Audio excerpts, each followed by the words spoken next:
Chapter 1. Tracy McClain sat at her desk and took a sip of her Coke. She'd been on her feet all day and had sold 3 vehicles, which thrilled her. That was the last of what she needed to put the down payment on her pub, and her dream of owning her own business was about to come true. She'd taken a gap year between high school and college, and she'd backpacked around England, Scotland, and Ireland. It had always been a dream of hers, and she'd been thrilled to do it, staying in hostels as she went. Since that time, it had been her dream to own and manage her own Irish pub, and she had a place in mind, right on Main Street there in Bagley, Texas. No, it wasn't common to have Irish pubs in Texas, but she didn't care. She was ready to do what she wanted to do. She was a McClain after all. She looked up and saw an old friend walking toward her, Steve Langley. She and Steve had gone to high school together, and though he'd been 2 years ahead of her, they had been good friends and run with the same crowd. "Hey you! How are you holding up?" Steve's father had died just a month or 2 before, and he had inherited the family ranch. Tracy knew he'd been struggling to find his way. Steve walked toward her and leaned down, hugging her tightly. "It's been rough, but I'm slowly getting a handle on things. I need some help." "What's up?" Tracy was willing to do just about anything for this man. At one point she'd thought they might actually date, but then she'd found out he harbored a secret crush on her sister, Rebecca. He rubbed the back of his neck, obviously perturbed about something. "I need to trade in the ranch truck. It's not working right, and I don't have the time or the patience to keep having it fixed. Do you want me to take a look at it?" As soon as the words were out of her mouth, Tracy regretted them. No one but her sisters knew how she could diagnose objects. What good would that do? "Nah, I'll just trade it in and get something new. Hopefully something I can drive off the lot today." "No problem. I'm always happy to make a sale. Let's get your truck into the garage and have them check it out and give me a trade-in allowance for it, and then we'll run your credit and start looking." "Thanks, Tracy. I knew you were the person to come to. Only car salesman I would ever trust." "That's saleswoman to you." Tracy flashed him a grin as she followed him out to his truck. It was an older truck, more than 7 years old. It had been sold to him before her time at the dealership, but there was no doubt in her mind it had come from their lot. She knew Steve's family had always dealt with them. They were the only car lot in town. He gestured to the old blue truck, covered with mud. "Have you been driving this through the fields with all the rain we've had?" she asked. "Haven't had a choice," he said, shaking his head. "Some of our new calves got stuck in the mud down by the river, and I had to use the truck to pull them out. All this rain has been ridiculous. I've heard several of the ranchers have had trouble. What's weird is in Austin and San Antonio, they're below normal rainfall, and here in Bagley, it just won't stop." Tracy walked to the truck and put her hand on the door, as if checking for parking lot door dings. The repairs needed were minor, so they'd be able to give him a good trade-in on the truck. That pleased her. "Would you mind driving this over to the garage door? I'll go talk to the head mechanic now."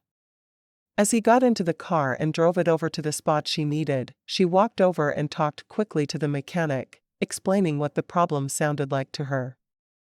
George had learned to listen to her when she had a feeling about a vehicle. "All right. I'll call you with the trade-in value in 15. She nodded, waiting on Steve and walking him back to her desk. "Let's do the financial stuff, and then we'll go look and see what floats your boat." He grinned.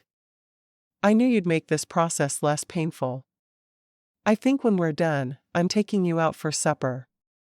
What do you think of that?" "I think that sounds like a brilliant plan. I would love it." She pushed a form toward him so he could fill it out and she could take the information to her manager, and then the manager could run his credit and let her know what he qualified for.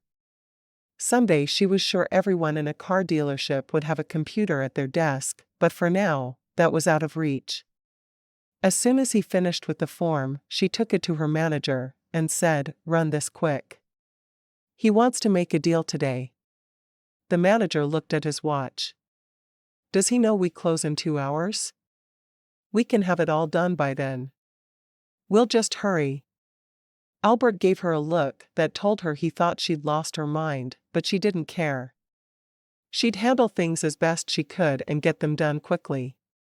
10 minutes later, he handed her a piece of paper with an amount on it, and she walked back to Steve, handing him the paper she'd glanced at. "This is the amount you qualify for. Let's go look at trucks." He nodded. "Yeah, let's look. I want four-wheel drive, of course, and AC is a must. I'd love a cassette deck if I can get one." "No problem. Power locks and windows, or do you care?" They went through the process of choosing a vehicle and test drove a couple.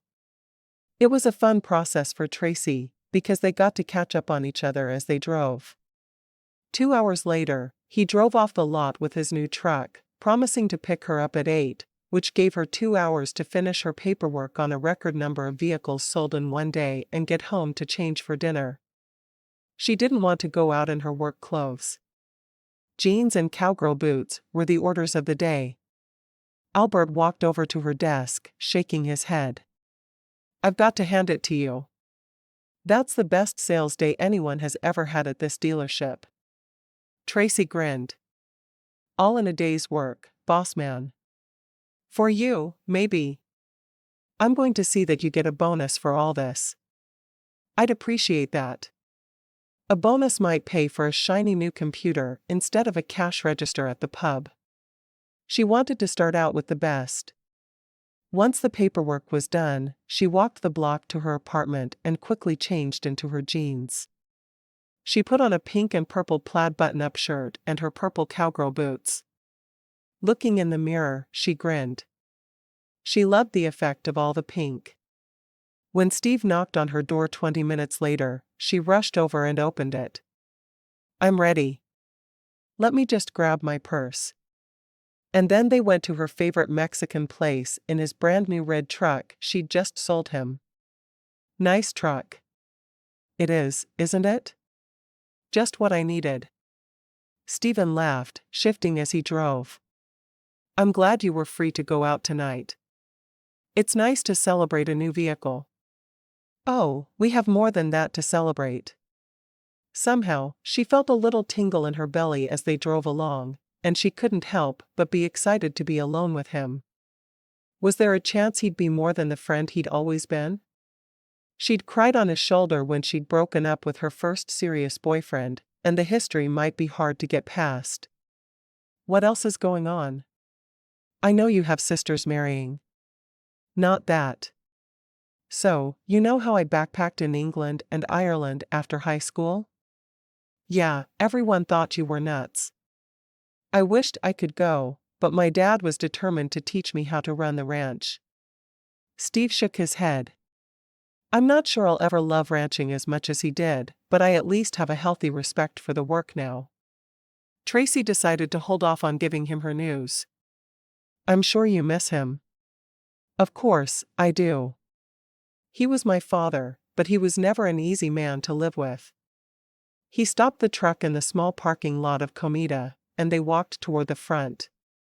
"Remember coming here for lunch when we were in high school?" She nodded, thinking of all the times they'd come with a large group of friends. She'd hoped and prayed he'd ask her out, but it had never happened. Those were fun times. Once they were seated and had ordered, he looked at her. "You were telling me what you have to celebrate, and I got caught up in my father issues." "What are we celebrating, besides me having a new ride?" "Well, while I was backpacking in Ireland, one of my favorite things was stopping at the local pubs. There's nothing like an Irish pub here in the US. And I want to try to recreate one." She grinned at him. "So I made 4 vehicle sales today. The third one gave me enough to put the down payment on my pub. Yours was just gravy." "Seriously? Where?" "I'm opening it on Main Street." There was an old ice cream parlor there when we were kids. It's been shut down for at least 15 years. I'm going to renovate and turn that place into my pub. He smiled. That sounds amazing. I want to be your first customer. I'd love that. I haven't quit yet. I'm going to keep working where I am for another month or two as the renovations are done, but the end is in sight. My dad offered to loan me the money years ago, but I wanted to do it on my own, and I will.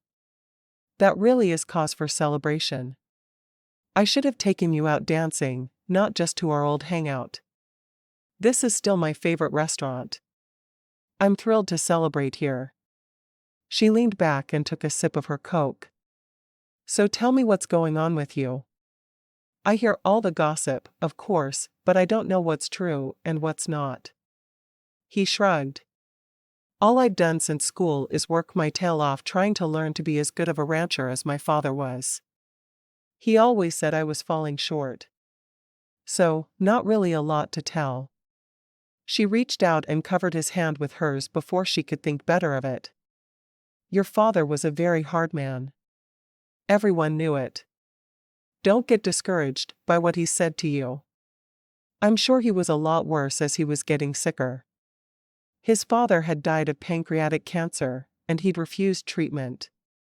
He'd claimed that having chemo and radiation would just kill him quicker. He'd wanted to die on his own terms. It didn't make him easier to get along with, that's for sure. He shook his head. The ranch is all mine now, and I'm doing my best to make it the best it can be. Dad was against using any kind of computer on the ranch, even to track things. I think we need to have everything numbered, so I'm implementing some new things that would really piss him off, but I'm doing what I feel is best. It's strange that I still hear him yelling at me every time I make a spreadsheet. I wish you'd had parents more like mine. Mom and Dad would adopt you in a heartbeat. You should come over after church on Sunday and tell them you need new parents. They'll do it. He laughed. I'm not sure if they would. They knew my father, and they probably figure I'm just like him. Everyone knows better than that. Tell me what you plan on doing to the ranch. Tracy wanted to keep him focused on positive things. It had to be hard after living with his father for so long. As long as she'd known him, he hadn't had a mother. She thought she heard that his mother had died at his birth, but she wasn't sure. It was odd she wouldn't know something like that about her friend. For the next 20 minutes, he talked about improvements he wanted to make. Dad was even against electric fences, but the cattle tend to destroy all other types of fencing. So I'm going to work slowly to change all those out. We'll work on that in the winters when we're not fishing calves out of mud. She grinned. I wish you'd gotten a movie of you pulling the calf out. I can just see how mad you must have been. He made a face. You want to laugh at my hardships? Really? Nah. I want to laugh with you at your hardships. See the difference? Not really. Some friend you are. I've always been your friend. You know that. She leaned forward, a grin on her face. When we were in high school, I had a huge crush on you. Every time we did something together, I'd wish that you'd ask me out, and then I found out you had a crush on Rebecca. So annoying. Rebecca? Your sister Rebecca? No way. Did you really think that? Danny Stifter said you did. Did he lie to me? She'd ended up going out with Danny shortly after, so it was definitely possible that he'd made up stories so she would give up on Steve. Steve laughed. I never had one iota of feelings for Rebecca. She wasn't my type at all. She was so studious and always so intent on the medical profession. I wanted a girl who would wander around Ireland for no particular reason. She sighed. I should have known. Danny let me cry on his shoulder and then offered up himself as a consolation prize. She made a face. He was the worst boyfriend ever. Steve shook his head. Sounds like Danny worked things out to his own benefit, doesn't it? I never did like him. Well, I think more of him now that he's in the Marines. I'm sure he's grown up a lot. He couldn't help but grow up carrying a rifle every day. Did you know he was even part of the invasion of Grenada? I didn't. Hopefully he really has grown up, and he's a better person now. Stephen looked at Tracy for a moment. Now, what do we do about us? He kept us from being together in high school. Maybe it's time we gave it a go? Chapter 2. Tracy stared at him in stunned silence for a moment. Are you serious? Her mind was spinning. Could she have a relationship with a man she'd thought of as a friend for so long? How could this even work? A small voice inside her was screaming at her to at least try. Steve nodded. As serious as I've ever been about anything. Why not? I feel like we were cheated out of prom now, and I want to see if it could work between us. And I want to punch Danny Stifter in the face. Tracy just studied him, trying to figure out what she should say. What if I'm dating someone already? She asked, stalling. Then I really doubt you'd be out with me tonight. Celebration or no celebration. That's true, Tracy drew in a deep breath. All right, let's try it. But if I giggle when you try to kiss me for the first time, it's just because we've gotten to be such close friends that I quit fantasizing about kissing you a very long time ago. Steve leaned back with a grin. You used to fantasize about kissing me? Tell me more. I even practiced kissing my pillow for you. You were my first real crush. Like with a real person and not with William Shatner or someone like that. She had spent many evenings daydreaming about him while she was supposed to be doing her homework. You had a crush on William Shatner? That man overacts terribly. Let's get back to you practicing kissing your pillow for me. Let's not. Forget I said that.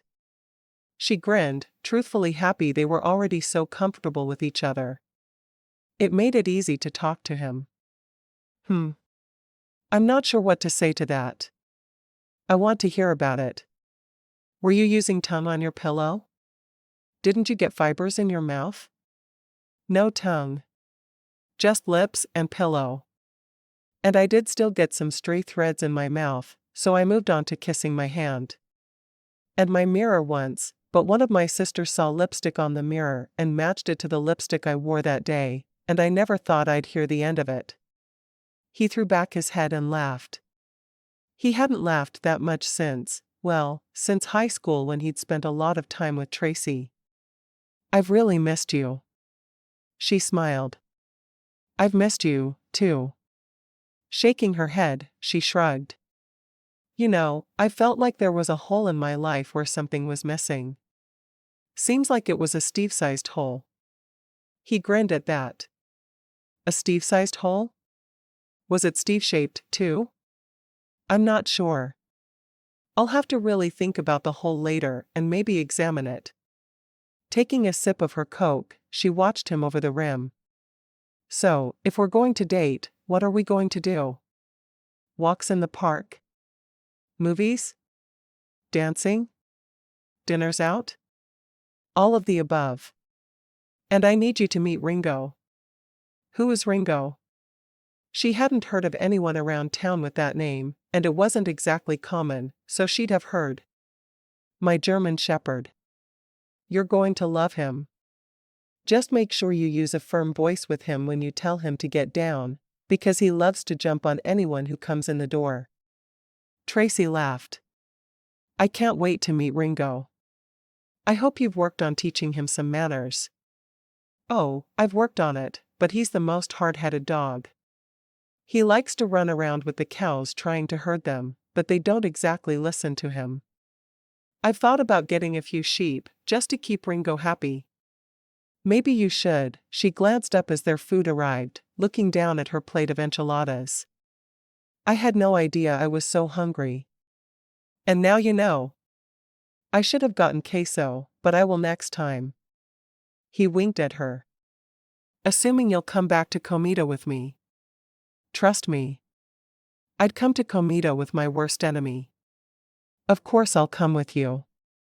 She cut off a bite of her sour cream beef enchiladas and ate it, closing her eyes to let the flavors explode on her tongue. They are the only people I have ever seen who use sour cream sauce on beef enchiladas. More restaurants should do this. Or I should learn to do it myself, but that would take effort. He grinned at that. Is that your way of warning me you don't cook? Oh, I do cook. I've got Irish nachos down to perfection. I just don't take a lot of time learning to cook new things that I won't be able to serve in my pub. He loved how her face lit up every time she mentioned the pub she was going to open. What are you going to call it? McClain's Irish Pub. The name McClain sounds nice and Irish, doesn't it? It's Scottish, but I'll take the Irish sound for the name of my pub. It does sound Irish. Is that cheating your heritage, though? Not at all. It's me doing what I need to do to make my pub a very Irish success. She forked up another bite of her enchiladas. I do wish I could serve these enchiladas, though. Maybe I'll figure them out and do a one-night-per-week special with Mexican fare. She tilted her head to one side, thinking about it. Nah. There are Mexican restaurants on every corner in Texas. I want something different. I'll just come here for lunch every day. That would work. Steve loved watching how her mind worked. She amused him to no end. When do you hope to have it open? I'm shooting for September 1st. I think around the time kids go back to school. There's always a lot of job turnover then, and I'd rather not have to train people over and over. Once is enough for me. That makes sense. I'm really excited that your dream is coming true. And that's pretty quick. It's already May. It is. My sisters are getting married in a couple of weeks. Jessica and Galen are doing a double wedding. Wow. I had no idea. I mean, I had heard they were both engaged, but a double wedding isn't something you see every day in Bagley. Will Heather make it home? Yeah, Heather's the reason they're doing a double wedding. She didn't want to have to fly home every other week. She likes her new husband or something crazy like that. She's where now? Indiana? Or is it Iowa? Idaho. Some tiny little town there. And she's loving it. Said the winter was a little rougher than she had thought it would be, but Michael made it all easy. And his mom lives in a house on their property, and it sounds like they've gotten really close. She opened a dance school there, like she had here, and she's always telling us fun stories about the girls. There wasn't anything like it for a 45-minute drive in any direction, so she's making a lot of girls and mamas happy. She is thinking about adding in a cheerleading class, because there's nothing like that there either. She wants to make an impact on their little community there. She'd be really good at that. I followed the Cowboys a lot more closely when she was cheering for them. She was out of high school before we started, but I always felt a connection to her through you. Not through Rebecca at all? She was in your grade, and I have thought you had a crush on her for the past 10 years. Tracy was truly having a hard time wrapping her mind around the fact that he'd never cared for Rebecca. It seemed like he should have. He shook his head, wrinkling his nose a little. Rebecca was never my type. I don't know why. She just wasn't quite as vibrant as you. Tracy smiled at that.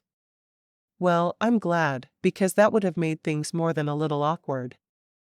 If I'd had feelings for your sister and then you started dating me? Why? It's done all the time in small towns like this.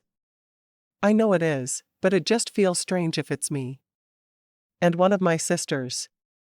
Well, you do have a lot of sisters. I know I do. I love them all, too. She ate her last bite of enchiladas and pushed the plate away. That's what I needed. Sapapillas? He asked. She frowned for a moment. It's a celebration, so the calories don't count, right? Like you've ever counted calories. No, they don't count, though. Then yes, I would love a sapapilla. After they were finished with their meals and the sapapillas had been devoured, they walked back out to his new truck. I'm not ready for the night to end, he told her. Why don't we go see a movie? I could go for that. What's playing? No idea. Let's run by your place and call the number with all the movies on it. I'd say my place, but that's a lot farther to drive. Or we could just drive past the theater. We could do that. All right. You talked me into it. He drove them down Main Street, and she pointed out the location of the pub she would open. I can just see a green and white sign with a shamrock on it. Tracy stared dreamily at the building. I can, too. I'm catching your dream. He reached over and squeezed her hand as he pulled up in front of the theater. Anything look good? She frowned, shaking her head. No, let's go see what they have at the video store. Do you have a VCR? He asked. He'd just gotten one the month before, and he loved his.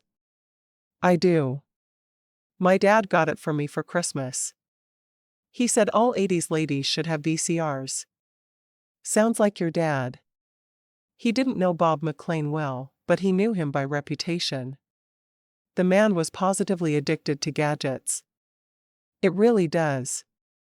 Steve turned the truck around and drove to the other end of town, where the video store was. Any idea what you want to see? He asked. I don't know. Something funny maybe. Or a musical. I'm a sucker for musicals. I was hoping for something scary, so you would jump into my arms. She laughed. Sounds like you. She led him into the store and went straight to the musical section. How about Sound of Music? King and I? Oh. Grease. Yeah, let's watch Grease. That one's fun. I'm going to warn you now. I plan to sing along with all the songs. Sounds good to me. I've always thought you had a nice voice. Tracy shook her head. I have a nice speaking voice. It's not so nice when I sing. I promise. I guess I'm about to find out. They took the movie to the front of the store, and he paid for it on his account. I wasn't sure I would ever really rent movies here, but I'm glad I got an account when I purchased my VCR. Me too. She clutched the movie, and some snacks for movie watching, in her hands as they left the store. She couldn't wait to watch a movie with him. It would be nice. My place or yours? He frowned, wondering how messy he'd left the place. He couldn't even remember. Let's watch it at yours. Did you leave underwear on the floor? I'm not sure. That's why we have to watch at your place. If I did, it would totally ruin the ambience of the evening, don't you think? I do think. We will watch at my place. I'll make up some popcorn, and we'll have Cokes. And raisinets, of course. What's a movie without raisinets? I haven't ever really seen your place. I mean, I saw it when it was the Samuels' house, but I haven't seen it since it's been yours. Steve couldn't wait to see how this girl he'd dreamed of for years decorated her place. Maybe it was a bit odd, but he wanted to learn as much about her as he could, and that seemed like a good way to learn. When they got to her house, Tracy unlocked the door. I wouldn't lock, but Dad told me he was going to stop by randomly and check, and he'd skin me alive if he found out it wasn't locked. He's paranoid about his little girls. I can see that. I'm glad you lock. I think you should every time you leave. I do. I promise. She opened the door and was happy to see that everything was neat and tidy. She was pretty anal about keeping things perfect, so she usually did. She'd put her breakfast dishes in the dishwasher before leaving for work that morning. The door opened up into her living area, and he settled on the couch while she put the movie into the VCR. Then she went to get drinks from the fridge. She opened 2 bottles of Coke and took him one and took one for herself. For some reason, she preferred to drink straight out of the glass bottle. "Do you want popcorn now? Or should I wait with it? I couldn't eat another bite right now." "Let's wait till later for popcorn." She walked back into the living room and handed him one of the bottles. He wasn't all the way to one side of the couch, but he wasn't in the middle either. She wondered if she should sit hugging one side or sit toward the middle. But if she sat in the middle, would he think she was forward? He answered it all for her by catching her wrist and pulling her down onto the couch. "The credits are almost over. You don't want to miss the opening song." "No, I really don't." She grinned at him, feeling tingles throughout her body. Her friend was sitting beside her, and she was thinking about kissing him. What was wrong with her? She leaned back against the back of the couch, trying to be casual, but it was hard. She was so aware of him beside her, she forgot to sing along with the first song. "Why aren't you singing?"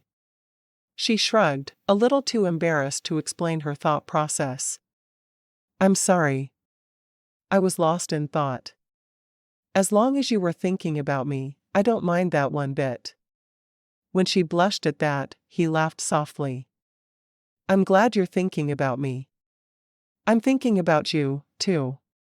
He turned her face to him and looked down into her eyes. "I think it's time for that kiss we talked about." Chapter 3. Tracy felt a moment of panic in her belly, but she wanted this kiss. She'd waited over 10 years for this kiss. Instead of giving in to the panic, she wrapped her arms around his neck and raised her lips. No, she was going to make the most of this first kiss with her Steve. No one was going to stop her. "Sounds like a good idea to me," she whispered softly. Steve grinned at her, lowering his lips to hers. As soon as their lips touched, Tracy felt as if a spark had ignited between them. She pressed closer to him, trying to prolong the kiss. He lifted his head. "I'm glad you didn't giggle." She shook her head. "That was the furthest thing from my mind." "Better try again, though, and make sure we have a trend going." She pulled his head back toward her, kissing him again, but this time she was the aggressor. When he finally lifted his head, she sighed contentedly. "It's a good thing we didn't do that in high school." "Why do you say that?" "I never would have made it to Ireland or college.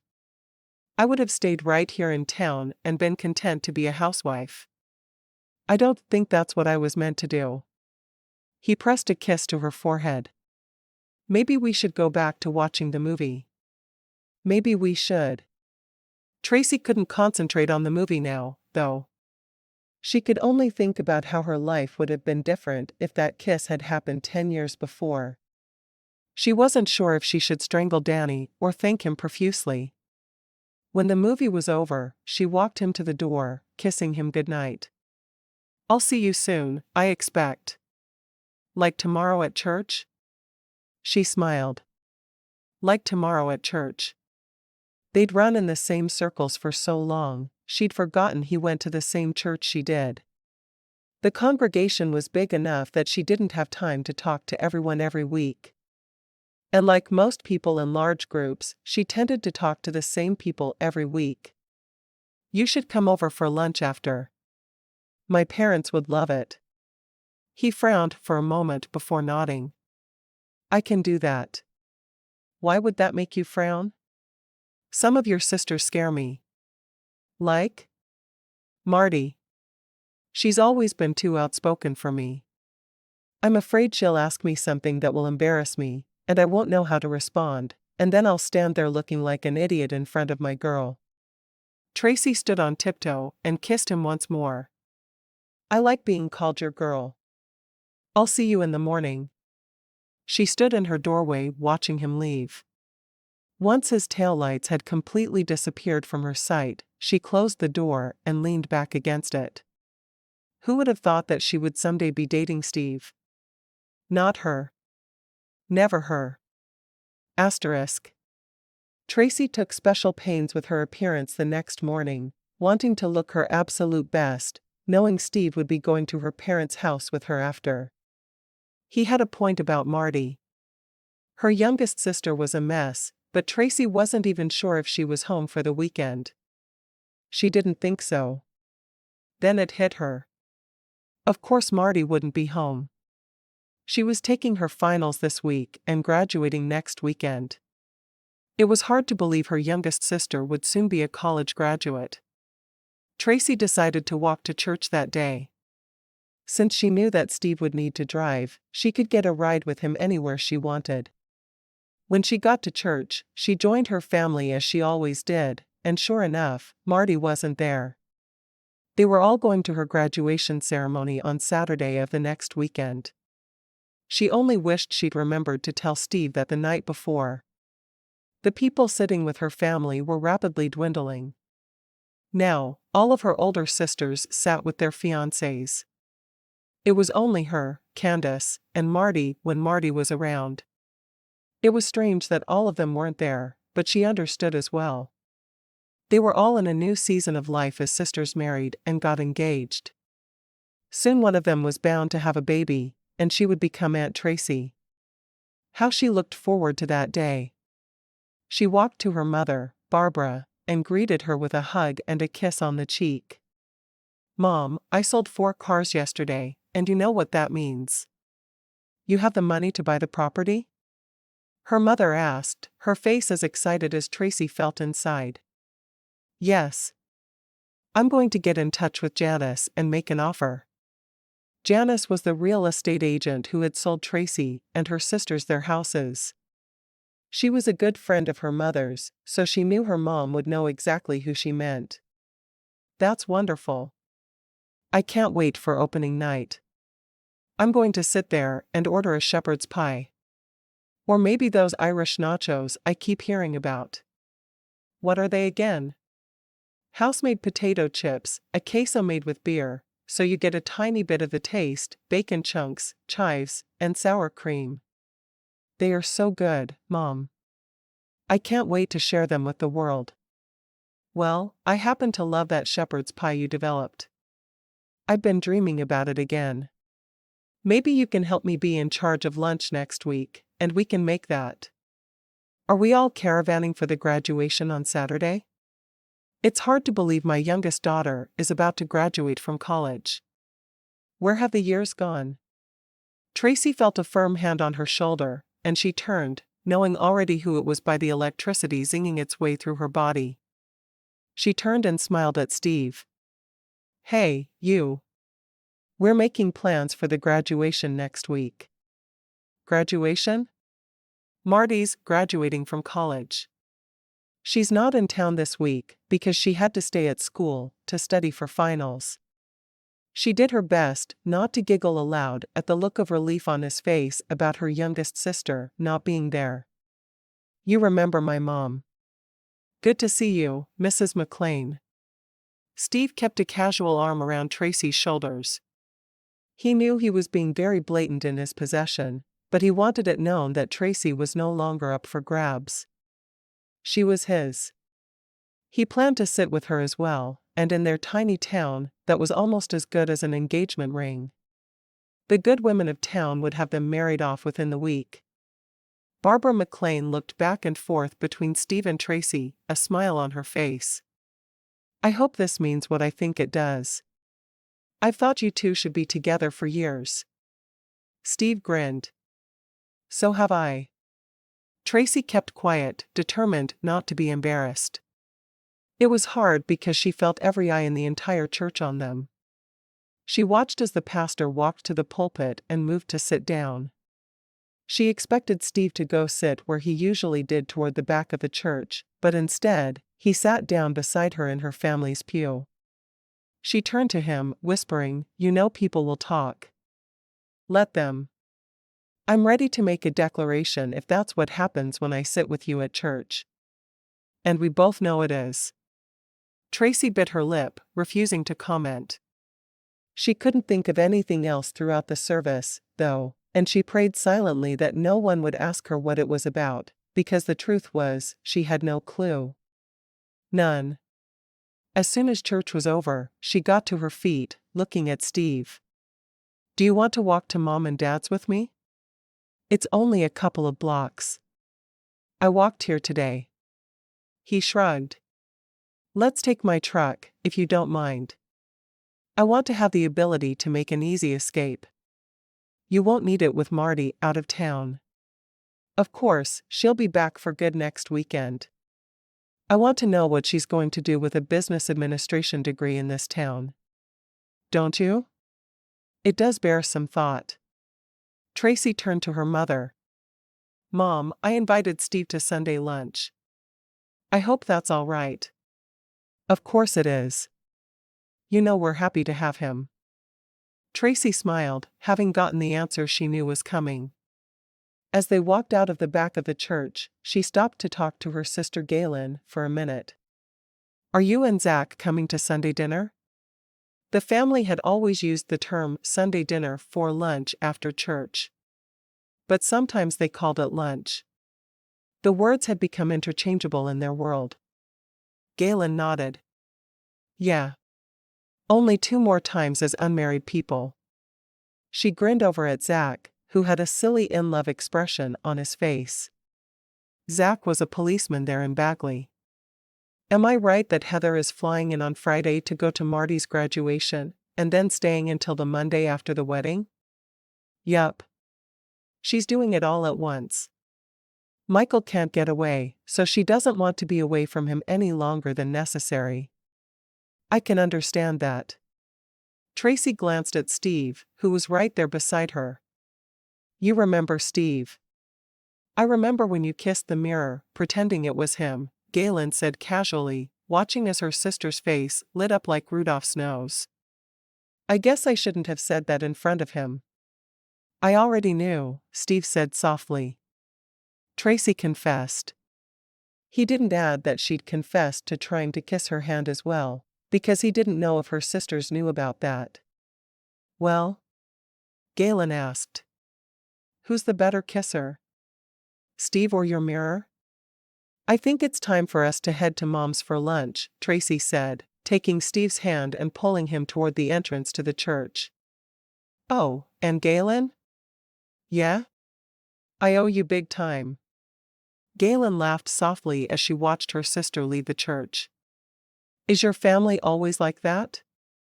Steve asked. He'd been an only child, and his father hadn't been given to teasing.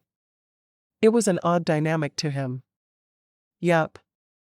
If someone's not teasing someone else, it means they're mad at each other. It's how we all communicate." He smiled. "I think I like the way your family is." "I do," Tracy said softly. "I can't imagine us being serious with each other." She thought for a moment about telling him how she and all her sisters had received strange powers the year before, but she decided against it. She wanted to keep that just among family for a little while longer.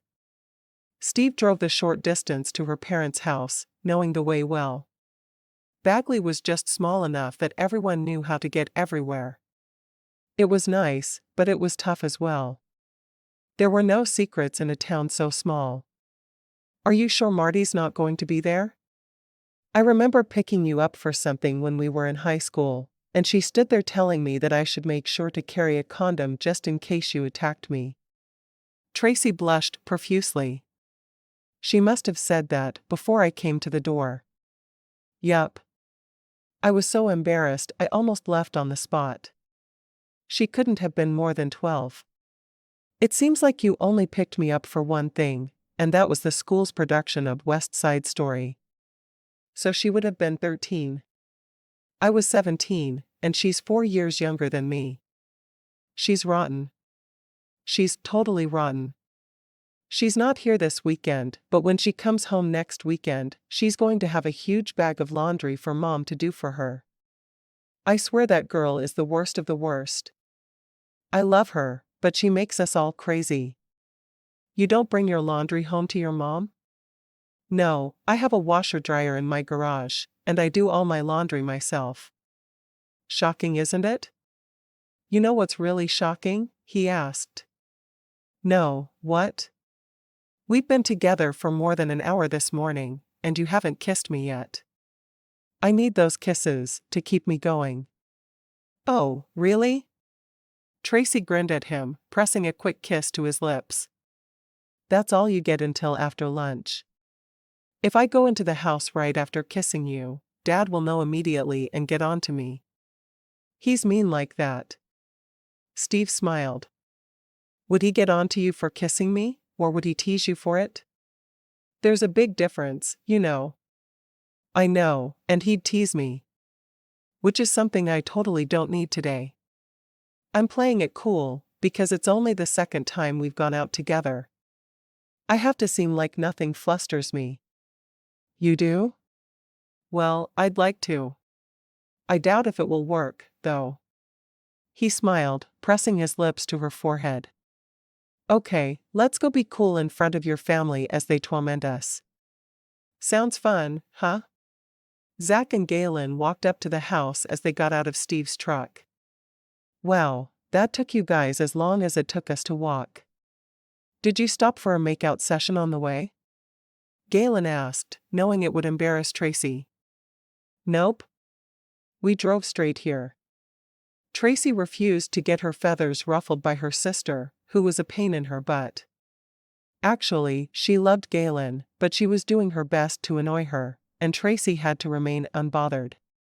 If Steve hadn't been there, it wouldn't have been a problem at all. With Steve, it was a little harder. Steve looked over at Zach. You're the new cop in town, right? I've been here about 8 months, so I don't know if new fits. Oh, trust me, it does. In 5 years, you'll still be the new cop. This town is one that thinks of anything that's happened in the past 30 years as new. Zach shrugged. I guess I'm the new cop forever then. Well, until your retirement party, at least, Steve grinned at the other man. Are you ready for lunch? Zach nodded. I've gotten used to their teasing. My family is very much the same.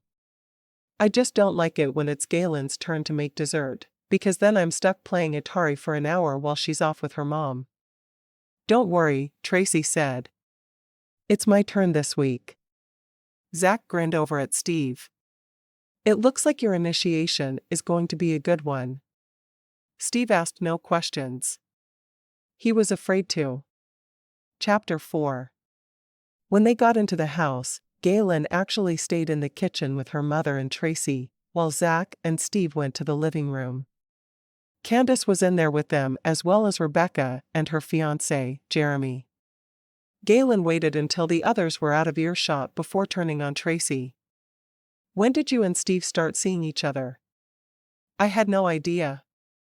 Tracy got down the ingredients she needed to make blueberry scones. She only made Irish desserts when it was her turn to make dessert for family lunch, because she wanted to practice on them all. She felt like the scones were just about perfect, but this week she wanted to see Steve's reaction. It was amazing how quickly he had filled her every thought. Galen huffed. Come on, Tracy. Tracy looked over her shoulder at her sister and shrugged. He came into the dealership last night to buy a truck. After I sold it to him, he suggested we go out to celebrate. I just got enough extra to put money down on my pub, so I went for it. We talked during dinner and decided to try dating. It's that simple. Decided to try dating? You too? You should have dated in high school and gotten married right after. Everyone thought so. I still can't believe you two waited this long. Tracy shrugged. I thought he had a crush on Rebecca. It's not easy to date someone when you think they love your big sister. I guess not. Galen shook her head. I can't believe you ever fell for that. It was obvious he was head over heels for you way back when. It wasn't obvious to me. Tracy carefully measured out her ingredients, wanting the scones to be perfect. I think we're finally at the right time to give the relationship a try. I wasn't ready for something permanent in high school, and I don't think it's possible for Steve and me to do something temporary. Galen smiled at her sister and nodded. I think you're right. You and Steve just belong together. I wonder if Heather would say that, Tracy said with a wink.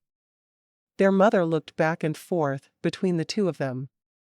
That's not the first time I've heard one of you wonder if Heather would approve of a relationship. Why does Heather's opinion about relationships matter so much all of a sudden? Tracy and Galen exchanged a look, and Tracy gave a slight nod to her head. Galen leaned on the counter and said softly, "Remember that night when Dad had us all over to show us new gadgets, and there was a weird zapping sound, and then we lost power?" "Yes, but what does that have to do with Heather?" Galen plodded on, explaining what they all knew they should have told their mother long ago. "Well, that night, all of us got weird powers. I know it doesn't make sense, but Heather's power is the ability to tell if people belong with one another. She sees their auras, and if they blend to a pretty color, she knows the two people belong together." Their mother blinked at her. "You mean to tell me that Heather could tell if two random strangers should marry?" Galen and Tracy responded together, "Yes." "So what are the other powers? You said you all got them." Galen glanced at Tracy. "In for a penny," Tracy responded. "All right." Galen took a deep breath. "Jessica has the ability to dream things as they're happening. Like if she were napping right this moment, she could see us standing in the kitchen talking about this." "There's no way." Mom looked skeptical. "It's true," Tracy said softly. "It's weird, but it's true. We think we have the latent powers, because we're McClains, and the zap made them all come out. We're not sure, of course, but that's what we think." "Okay, what about you, Galen?" "When someone tells me a story, I see it happening as they tell it. So if one of my clients comes to me and says they're being unfairly interrogated by the police for something, I can see if they're really guilty or not." Galen shrugged. "It comes in handy in my line of work." Galen was a mental health counselor. "I can see how it would." Their mother shook her head. "And Rebecca?" she asked, naming her daughters in birth order. "Rebecca can look at a person and diagnose them with anything wrong with them. So like if I had a really sore throat today, she could tell me if I was getting the flu, had a mild cold, or had strep throat. I think that's why she's decided to be a doctor instead of a nurse. She can diagnose so easily." "And you, Tracy?" Tracy had been mostly listening and not participating in the conversation, but she answered now. "I have the ability to diagnose objects. Like Zach and Dad were playing Atari, and Zach's controller quit working.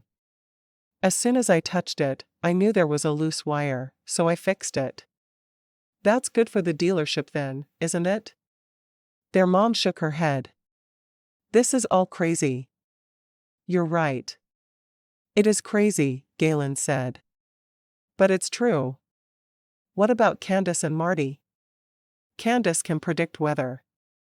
She can tell you exactly what day it will rain and what day it won't. That's why we changed the wedding date. It was going to rain on our wedding day, and we wanted it to be sunny." Their mother blinked a few times. "I wondered why you changed like you did." Galen smiled. "There was a reason. And Marty is a precog. She can see things that are going to happen.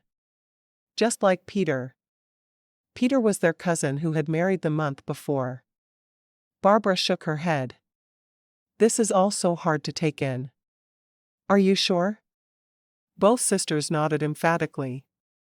"We didn't even tell each other until the night before Heather's wedding. We all thought we were crazy," Tracy said softly. "But we all have powers, and they all started on the same night." "Very true," Galen added. "We wanted to keep it just between us girls for a little while, but I think it's time you knew." Galen grabbed a cookie from the cookie jar that was always on their mother's counter. "Does your father know?" Galen shook her head. "Nope. We haven't told him. I don't know, he may have gotten a power that night, too. He has McClain blood, the same as we do." I think he would have told me that, Barbara said, going back to peeling potatoes. I can't believe my own daughters were saddled with the McClain curse. Curse? Tracy asked. I've never heard it called that. All of Peter's older brothers called it the curse.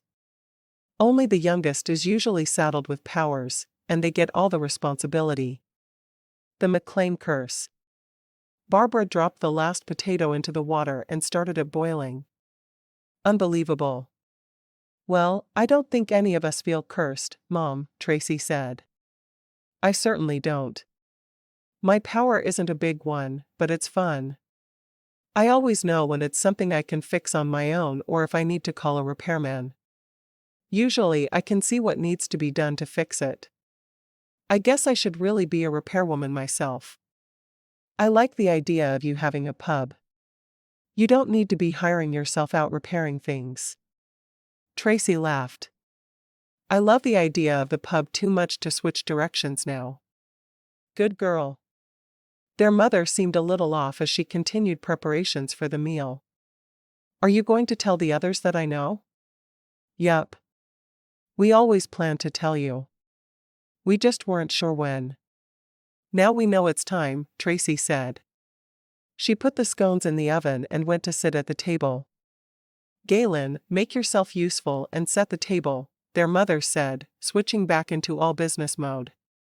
She had a family to feed, even if all 7 of her daughters weren't there. Steve looked a bit shell-shocked when he came into the dining room after sitting with the others. Tracy hid a grin, vowing to ask him about it later. She had no idea what had been said, but she was sure it was something outrageous.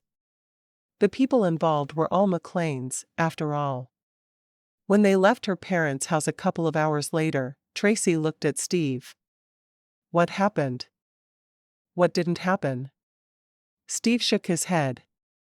Your dad gave me the 3rd degree, asking for every bit of information about me from my social security number to the number of cattle on the ranch. They all teased me. I was expected to play Atari, but no one ever bothered to ask me if I wanted to play. No, it was my responsibility to play. He sighed. It was good, just a bit overwhelming. Tracy grinned over at him. I can understand that. My family is truly overwhelming when there's a big group of them together. Yes, they are. Steve sighed heavily. I say we go to the zoo to forget about them. The zoo? What made you think of the zoo? Well, we both like animals. And I want to try out my new truck on the highway. So we're going to San Antonio? To the zoo? What if I'd rather do the Riverwalk? He shrugged. Then we'll do the Riverwalk. I just want to get out of Bagley and away. Just for a little while. You must feel like you're tied to the ranch sometimes. I really do. I love the idea of spending a day away. I know San Antonio is only an hour away, but I want to be somewhere, anywhere, else. Then let's go to San Antonio. She loved the city. It had so much of Texas's history, right there in one city. Should we do the Alamo? He wrinkled his nose. I think we went at least 4 times as part of school field trips. Nah, let's do the Riverwalk, and we'll have dinner on it somewhere. And we can do that boat ride that tells the history of the Riverwalk. Works for me. I love the boat ride, and the Riverwalk is fun. We can even do a little shopping at the Purple store there if we want. I should have known you'd want to go to the Purple store. He shook his head. Why do all women love purple so much? Because it's the prettiest color. Do you need another reason? She asked. I guess not. He pulled onto the highway, and they headed for San Antonio. Thanks for not minding a quick trip. Just sounds like fun to me. I'm up for it. I have Sundays and Mondays off, so it's a good time for me to escape. I use Mondays for errands. I love having a weekday off. It doesn't bother you that you have to work Saturdays? Not usually. And when I need a Saturday off, I can always trade shifts with someone, or give away my hours even. I'm giving away the next 2 Saturdays, for graduation and wedding. Everyone wants to work Saturdays, because they're the best money days. Makes it easy for me. So you then get 2 3-day weekends in a row. Nice. I think so. She leaned back against the headrest. I've been putting in long weeks forever. It's time to get time off and enjoy it. I thought about taking all of next week off to spend with Heather, but then I decided that just the 3 days would be enough. If we were all together for that long, we'd be ripping each other's hair out. I love my sisters, but we fight when we're together too much. I can believe that, he said with a grin. Having been someone who observed her for years, he knew that she wasn't always perfectly in accord with her large family. Hey, do you want to be my date for the wedding? I'm in the wedding party, so it would really be for the reception, but I would love to have you there. Sure. That's 2 weeks, right? Yeah, on that Saturday, so really more like 13 days. Galen and Jessica seem so much in love. I'm thrilled for them. I'm glad. Well, sounds like something I'll be happy to go to then. Weddings can be fun. The receptions are usually a little more fun than the weddings. Mom's having it catered, and there will be a big dance. Should be fun. Full of McClains, of course. Everything you do is full of McClains.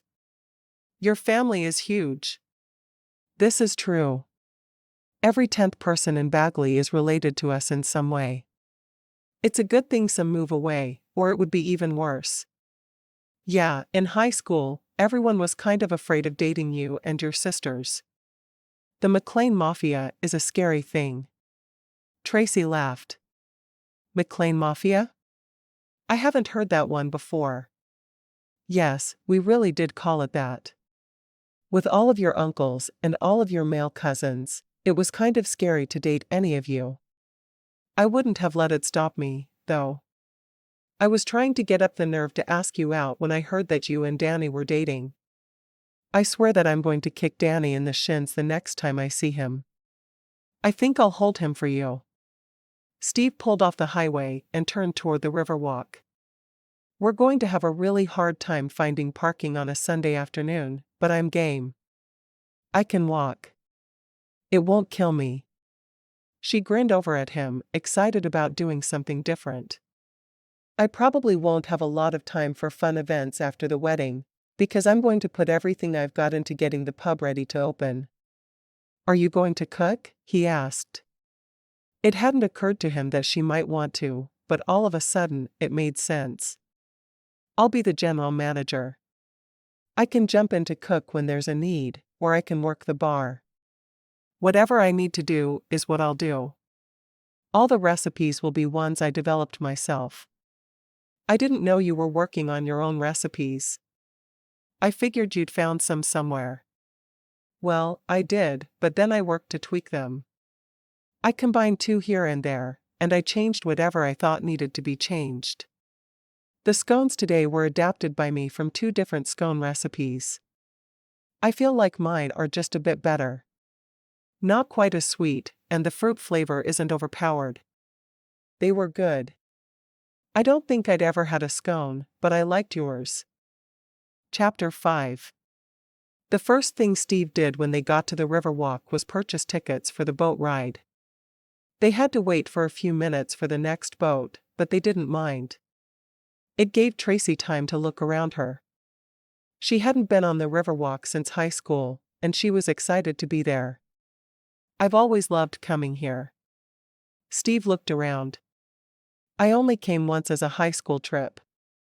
Your dad never brought you? We came at least every other year. My dad liked to say that it helped us remember where we came from. I have no idea why he said that, because it never made sense, but it was one of his datisms. She leaned on the railing looking out over the boat launch, a faraway smile on her face. We always went on the boat and got ice cream, and we'd usually walk down after the boat ride, all of us laughing about what we wanted to buy in the mall. We'd go to the mall at the end because it was our reward for good behavior. Even the year I almost pushed Marty into the water, we got to go. I don't think they cared much about our behavior truly. They just liked to dangle it over our heads like carrots on a string. Why did you almost push Marty into the river? Steve asked. Tracy sighed. She was on my last nerve, as usual. She was whining that she wanted to get a doll at the mall. Did you know she collects Cabbage Patch Kids? Her dorm room looks like a freaky shrine to Xavier Roberts. Really creeps me out. He laughed. I think it's got to be hard to be the youngest of 7 sisters. Maybe you should give Marty a break. Sure. Which leg do you think she'd rather be without for a while? She winked at him, letting him know she was joking, mostly. Steve led her down the walkway for the boat launch, one hand on her arm. Be careful. I don't want to have to fish you out of the river. You wouldn't fish for me? I'm hurt. Oh, I definitely would. I just wouldn't want to have to. Your dad would kill me when he found out you ended up in the river. I'm supposed to be taking care of you. Taking care of me? I'm 25 years old. I'm about to be the owner of a pub. You don't need to take care of me, and neither does anyone else. He frowned. I didn't say that well. I want to take care of you. I love the idea of doing nice things for you.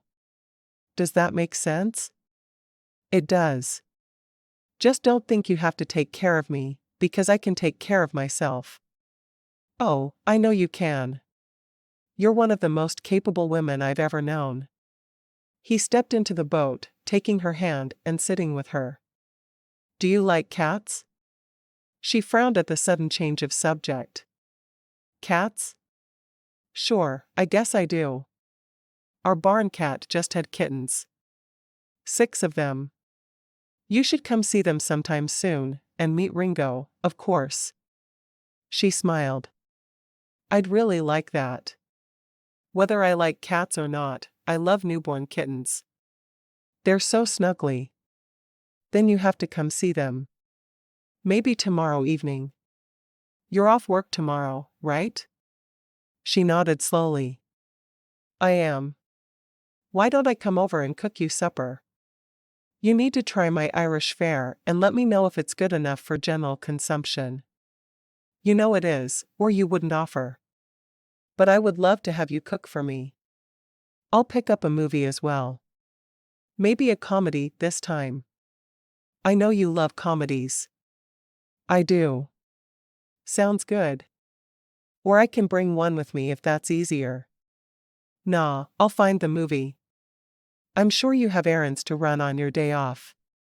I seem to be monopolizing your Sunday. Tracy grinned at him. Have you heard me complaining? The boat started then, and they got quiet as they listened to the pilot's spiel about the history of the Riverwalk and all that went into building it. There was a lot of history of San Antonio interspersed, and Tracy enjoyed the information, even though she'd heard it a dozen times before. It was the first time she'd heard it with her hand held firmly by Steve. She still couldn't quite believe she was there with him. After they finished the boat ride, they wandered down the Riverwalk, finding a nice Mexican place for supper. There are foods other than Mexican, she told him once they were seated. Oh, don't you worry. I'm going to be obsessed with Irish food in a few months.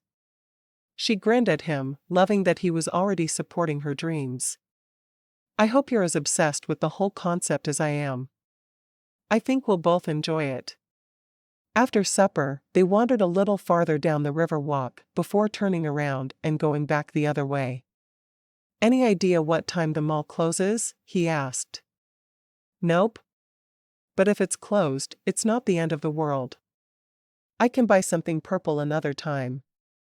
I would like to see if I could find another stupid Cabbage Patch Kid for Marty's graduation. Too bad there are no adult dolls holding diplomas. That would excite her more than anything.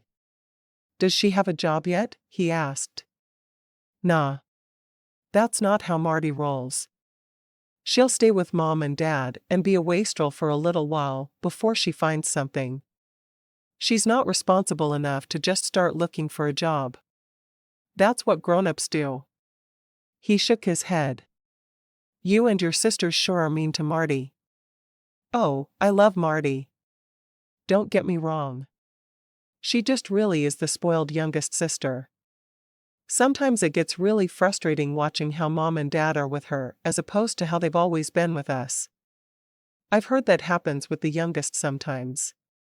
Your parents are probably so worn out from parenting you older ones that the baby just got left to her own devices. I wouldn't go that far. I don't know. She's a brat, but I still love her, and I want to get her a doll for her graduation. So it can look at me with creepy eyes whenever I visit her. He laughed softly. I don't even know what a Cabbage Patch looks like. I mean, I know they were the big toy last Christmas, but what's so special about them? I think Marty likes the fact that they come named and they have birth certificates, but honestly, I'm just not sure. I think they're creepy, but that's what she wants, so I'll get her one. When they got to the mall, they only had 30 minutes to shop before closing. We have to hurry to the toy store, Tracy told Steve, taking his hand and tugging him through the mall. What was your favorite toy as a boy? He shrugged. I didn't really have toys. I had a treehouse I played in. That's probably the closest thing I had to a toy. And my pony, but he was real.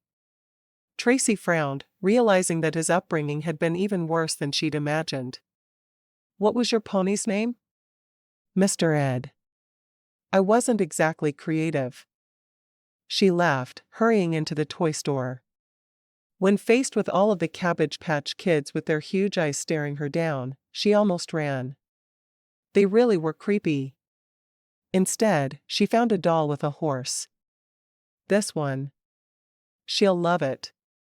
And I know she doesn't have any with horses. She took it to the front and paid for it, never even checking the price. She already knew the dolls were ridiculously expensive, and she had no desire to think about how much she was spending. She handed over her credit card, and she'd pay it off at the end of the month like she always did. After their purchase, they went out into the mall and stopped for some ice cream, heading out to Steve's truck, both of them licking at their cones. This was really fun, she said as they got to the vehicle. I'm glad we came here today. Me too. I don't know why I never really thought of the Riverwalk as a fun place to go. Tracy had her suspicions, but she didn't voice them. Well, we'll have to come again. There are so many great places within an hour's drive of home. I think we should explore our area. Sounds good to me. He took her hand and brought it to his lips. Thanks for a wonderful day. I wouldn't have enjoyed it nearly as much with anyone else. She couldn't help but grin goofily. She wanted to be the one he went to for a fun time, and it looked like that was already happening for them. She was his girl, and they both knew it. The drive home seemed to take a lot longer than the drive to San Antonio had. She was sleepy and kept yawning as she watched out the window. I shouldn't have kept you out so late, he finally said. No, it's fine. I'm usually an early riser, but I'm glad we did this. I had a great time. 2 late nights in a row were definitely taking their toll, though. Are we still on for tomorrow night? He asked. Do you want me to come get you, or do you just want to drive out there? I'll just drive. And I'll bring the ingredients I need for supper. She wasn't quite sure yet what she was going to make, but it was going to be good. She wanted him to be thrilled by her cooking. She wanted him to love everything about her. Sounds good to me. I'll make sure to round up the kittens so you can see them. They're all so cute. He turned onto her street and stopped in front of her house. I'm not ready for today to be over. She unbuckled and scooted across the seat into his arms. I'm not either. I had a wonderful time, and I wish it could last forever. He sighed, burying his face in her hair. Why did I wait so long to ask you out? She smiled at him. You were waiting for the right time. I don't think high school was it. It certainly wasn't a good time while your father was dying. No, we needed to wait until we were both ready, and this is the right time. I'm going to be a bit preoccupied by the pub, but I'll have time for you. I promise. Good. Now that we've spent some time together, I'm going to be really upset if I have to give you up. He leaned down and brushed his lips across hers, his hand slipping under her hair.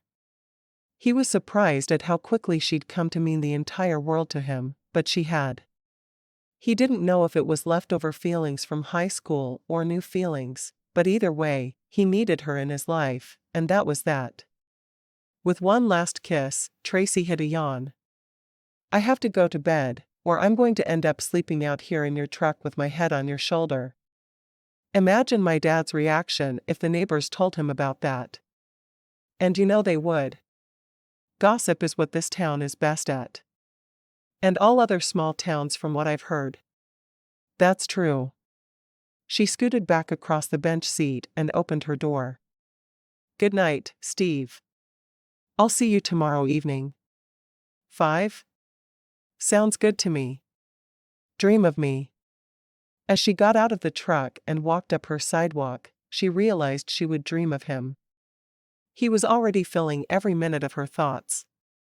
How on earth would she be able to stop thinking about him as she slept? She walked in and locked the door, kicking off her shoes. Going into the living room, she sank down onto the sofa for a minute, rubbing her hands over her face. She was tired, and she needed sleep, but she also needed to take stock of her day. Her wonderful, glorious day with Steve at her side. After a few minutes, she went into the bathroom and washed her face and brushed her teeth. She'd save a shower for the morning. She was too tired to even think about it at that point. No, it was definitely time to get into bed and read a chapter before sleep. She was an avid mystery reader, and she liked to read for a bit to soothe her before sleep. Why murder and mayhem soothed her, she wasn't certain, but it did. It soothed her right to sleep every night. When it came time to shut off the light, Tracy lay in bed and stared at her ceiling. All that tired was still there, and it was a bone-deep tired from walking all day, but she still couldn't sleep. She couldn't shut her mind down and stop thinking about Steve. She could still remember the first time she'd ever seen him in the cafeteria at their high school. He'd been 2 years ahead of her, and he had seemed so much older and so, well, cool was the only word that came to mind. He'd seemed like the perfect guy to her, and she'd wondered how on earth he would ever notice her. But it hadn't been 3 weeks before they'd been eating lunch together every day. She'd hung on his every word, and he'd grinned at her a lot, making it clear that he thought she was cute in a little kid way. At least that's what she'd been told. He had no feelings for her other than as a cute little sister that he felt the need to protect and take care of. Why she'd believed it, she'd never know. She turned her stereo on and listened to a Journey album, since she couldn't sleep anyway. All of the words soothed her as she tried to slumber. There was just something about a Journey song that made you know you were in the right place at the right time. The last thing she remembered before falling asleep was seeing his face, filled with braces, grinning at her in the cafeteria at school. She would never forget that special look on his face he'd always reserved for just her. She hugged her pillow closer. Steve. What more could she say or think? He was the only thing on her mind.